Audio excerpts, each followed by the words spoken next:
Okay. मैं मध्य प्रदेश से belong करती हूँ। मैं यहाँ पर हैदराबाद में मैं जून में मैं यहाँ पर जॉब के सिलसिले में आई थी। मैं यहाँ पर सॉफ्टवेयर में जॉब करती थी यहाँ पर।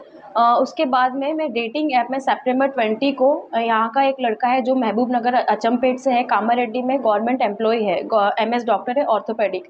उससे मैं बम्बल ऐप में डेटिंग ऐप में मैं मिली थी। क्या नाम है उस उनका? मुदवत शिवा उसका नाम है। जब हम लोग मिले थे तो उसने मुझे बताया था कि he is 26 year old, he is Brahmin family, he is from Brahmin family and he is from Maharashtra and he is single, he is unmarried. After 15 days 20 days I told my family then हाँ मैंने मम्मी को call करके बोला mummy ये लड़का है, क्योंकि मेरी फैमिली में कोई बाउंडेशंस नहीं थी। मैंने उसको बोल दिया था कि मुझे शादी करना है, अगर इफ़ पॉसिबल तो कंटिन्यू करते हैं, otherwise we will go each other way. उसके बाद में उसने मुझे बोला कि नहीं मैं करूँगा शादी। उसके बाद में मेरा एग्ज़ाम थी, लॉ एग्ज़ाम थी, तो मैंने जॉब छोड़ दिया था। तो उसने मुझे बोला कि तेरा ऑनलाइन एग्ज़ाम है तो तू मेरे रूम में आके, जो कामारेड्डी में वो रूम में रहता था, अकेले रहता था, तो वहाँ आकर तू एग्ज़ाम लिख ले। मैंने कहा ठीक है। मैं उसके पास गई, मैं उसके रूम में रहने लगी, तो वहाँ पर मुझे वॉल पे उसके उसके और उसकी बीवी के फ़ोटोज़ लगे हुए थे। तो मुझे नहीं पता था, मैंने उससे पूछा ये लड़की कौन है? तो उसने मुझे बोला कि ये मेरी सिस्टर है। उसके बाद में मुझे कुछ डाउट नहीं गया। आफ्टर 15 डेज़ 20 डेज़ आफ्टर मुझे उसका वेडिंग कार्ड मिला। मैंने उससे पूछा कि ये कौन है? ये तेरी शादी का कार्ड है? तो मुझे बोला कि हाँ मैं मैरिड हूँ, और उसने मुझे स्टोरी सुनाई कि मेरा फ़ोर्सफुली शादी हुई थी, बट डाइवोर्स के लिए मैं ऑलरेडी अप्लाई कर दिया हूँ और 3-4 मंथ्स में डाइवोर्स हो जाता। फिर उस 5 डेज़ बाद मुझे पता लगा कि उसका एक 6 साल का बच्चा भी है, लेकिन मैंने इतना नहीं किया कि ऑलरेडी वो डाइवोर्स के लिए अप्लाई कर चुका था। फिर हम लोगों में थोड़ी-थोड़ी लड़ाइयाँ होती थी, बट हम लोग सॉर्ट आउट कर लेते थे।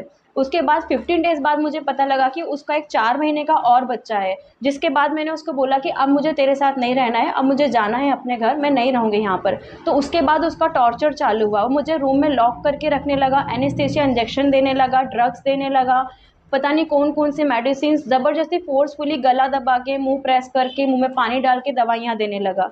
जब बहुत लास्ट टाइम में जब उसने मुझे बहुत फ़ोर्सफुली मेडिसिन दे रहा था, मैं कॉन्शियस थी, तो मैंने उसको मार-पीट करके, हंगामा करके बहुत आवाज़ें की, तो नीचे ओनर ने सुन लिया था। ओनर ने सुना तो उसने वहाँ से निकालने के लिए कहा कि तुम यहाँ से खाली करके जाओ। मैं उस टाइम पे मैं बिल्कुल चलने की हालत में भी नहीं थी। उसने मुझे सुचित्रा पे हॉस्टल पे मुझे शिफ्ट कराया। हॉस्टल पे शिफ्ट कराने के बाद में जब मैं उसको इग्नोर करने लगी, तो उसकी एक और स्टोरी चालू हुई कि मुझे डोनेशन के लिए, मेरा जॉब के लिए, पोस्टिंग के लिए मुझे डोनेशन देना है, ये सब करना है। तो उसने मुझसे ऐसे करके मुझसे 1 लाख रुपए और मेरी ज्वेलरी ले ली।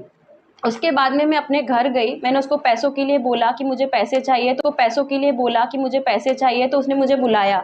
बुला के उसने मुझे रामायण पेट से हाईवे पे मेडचल टोल नाके तक उसने मुझे बहुत मारा। उसके बाद में मेरा फ़ोन तोड़ दिया ताकि मेरे सारे प्रूफ मिट जाए, और मुझे छोड़ दिया। वहाँ से मैं अपना अकेले अपनी सिस्टर के पास जो भोपाल में रहती है वहाँ चली गई। वहाँ जाने के बाद रिकवर होने के बाद में मैं वापस यहाँ हैदराबाद आई। हैदराबाद आने के बाद में मैंने उसको राय दुर्गम पीएस में 0 एफआईआर करके कंप्लेंट फाइल की। कंप्लेंट फाइल करने के बाद में 23 मार्च को वो जेल चला गया। जेल जाने के बाद 20 दिन में वो जेल से बाहर आ गया। बाहर आने के बाद में उसका जीजा, जिसका नाम राजेश है, वो मेरे को थ्रेटन करता है। मुझे बोलता है कि अब तो मेरा साला जेल से बाहर आ गया है, अब जो करना है कर ले, और अकेले मुझे ले जाके बोलता है कि हम लोग बंजारे वाले हैं, तुझे पता नहीं है हम लोग कितना तेरे ऊपर केस कर सकते हैं, हम लोग उल्टा केस करेंगे, ये नहीं तो हम लोग तेरा मर्डर करवा देंगे, तू यहाँ पर अकेली है, तेरा कोई कुछ नहीं, हमारा कोई कुछ नहीं कर सकता, हम लोग तेरा मर्डर करवा देंगे। एफआईआर जब हुई तो क्या सेक्शन बुक करी आपके ऊपर, उनके ऊपर? एफआईआर जब बुक हुई तो मैंने उसके ऊपर 417, 376, 342, 323 एंड 506 ये एफआईआर है। ये सेक्शंस मैंने उसके ऊपर लगवाए थे। ये फोटो है क्या या मेरे पास उसकी फ़ोटोज़ हैं। जो कार ये शिवा है, क्या नाम है ये मुदवत शिवा, जो मेन जो डॉक्टर है, ये मेन एक्यूज्ड है। और ये इसका एक बार बताइए जरा। जी,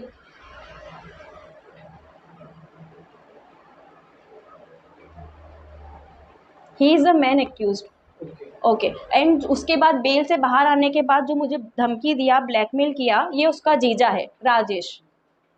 ये भी डॉक्टर है, ये अचमपेट में डॉक्टर है, गवर्नमेंट एम्प्लॉय है।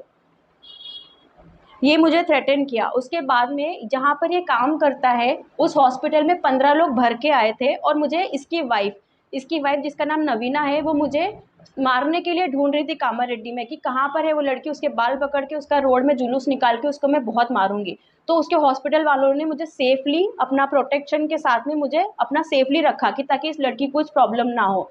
उसके बाद में मैंने कंप्लेंट फाइल किया कामारेड्डी पीएस में। उसका जो फादर है वो मेरे पापा वहाँ पे एमपी में कॉल करके बोलते हैं हम लोग एसटी वाले हैं, हम लोग उल्टा केस डालेंगे, चीटिंग केस डालेंगे तुम लोगों के ऊपर। और ये शिवा, मुदवत शिवा, राजेश और उसकी वाइफ, ये तीनों कामारेड्डी पीएस में मेरे अगेंस्ट कंप्लेंट भी फाइल करने गए, चीटिंग का कंप्लेंट उल्टा। लेकिन पीएस वालों ने इनकी कंप्लेंट ली नहीं, क्योंकि मेरा केस जेन्युइन है, मुझे पता ही नहीं था कि वो मैरिड है, उन्होंने नहीं लिया। इसकी एक फ्रेंड है, एडवोकेट फ्रेंड है, वो और इसका फादर मिलके मेरे पापा को कॉल करके उल्टा ब्लैकमेल कर रहे हैं कि पूरा खानदान तुम्हारा अंदर चला जाएगा, हम लोग एसटी वाले, हमको अलग से प्रोविजन मिलता है। और ये वहाँ पे एमपी में ये लोग ज़बरदस्ती, ये लोग वहाँ पर कुछ न कुछ सपोर्ट लगा के मेरी फैमिली में, मेरे घर में 4-4 अननोन लोग भेज रहे हैं। वहाँ पर किसी को पर्सनली किसी को इन्होंने हायर कर रखा है, मेरी मम्मी को, मेरे पापा को कॉल करके ये लोग केस कॉम्प्रोमाइज़ के लिए धमकी दे रहे हैं। इसलिए मैं अब यहाँ पर मैं चाहती हूँ कि इसका बेल कैंसिलेशन हो जाए और उसको वापस से जेल जाए, ताकि वो मुझे फिर से थ्रेटन ना करे। और मैं ये चाहती हूँ कि उसका जो लाइसेंस है वो कैंसिल कर दिया जाए, इसकी डिग्री कैंसिल कर दिया जाए, क्योंकि ये शो ऑफ करके कि ये डॉक्टर है, ये यहाँ पे बच्चियों को फंसाता है, ये ट्रैप करता है कि कोई लड़की बाहर से आ रही है मैं उसको ट्रैप करूँ, क्योंकि उसके लिए ईजी हो जाता है उन लड़कियों को इन्फ्लुएंस करना। इसलिए मैं चाहती हूँ, मेरी तेलंगाना गवर्नमेंट से अपील है कि उसका लाइसेंस, उसकी डिग्री सब कैंसिल कर दी जाए। अभी प्राइवेट हॉस्पिटल, कौन से हॉस्पिटल में काम करता है? प्राइवेट हॉस्पिटल में, ये लाइफ हॉस्पिटल में काम करता है, और कामारेड्डी टाउन डिस्ट्रिक्ट जो हॉस्पिटल है वहाँ पर ये काम करता है एज ए ऑर्थोपेडिक। मैं यहाँ पर तेलंगाना में रह रही हूँ क्योंकि उसको फिर से बेल कैंसिल हो जाए और उसको जेल हो, इसलिए मैं इस सिलसिले में यहाँ पर हूँ। तो ये लोग चाह रहे हैं, इसके जो पर्सनल एडवोकेट है, इसकी फ्रेंड है, ये लोग मेरे फैमिली वालों को थ्रेटन कर रहे हैं कि इसको यहाँ से लेके जाओ, ये मुझे यहाँ पर रहने नहीं दे रहे, अदरवाइज ये बोलते हैं कि you will see your and. तो इसलिए मैं आप लोगों से अपील कर रही हूँ, government of Telangana, DGP sir, home minister, मैं आप लोगों से अपील कर रही हूँ कि इसके ऊपर जल्द से जल्द एक्शन लिया जाए, क्योंकि मेरी फैमिली भी जो एमपी में है, उन लोगों को भी अपनी जान का खतरा है। मेरे 2 भाई हैं जो कॉलेज जाते हैं, अकेले आना जाना करते हैं, उन लोगों को भी खतरा है।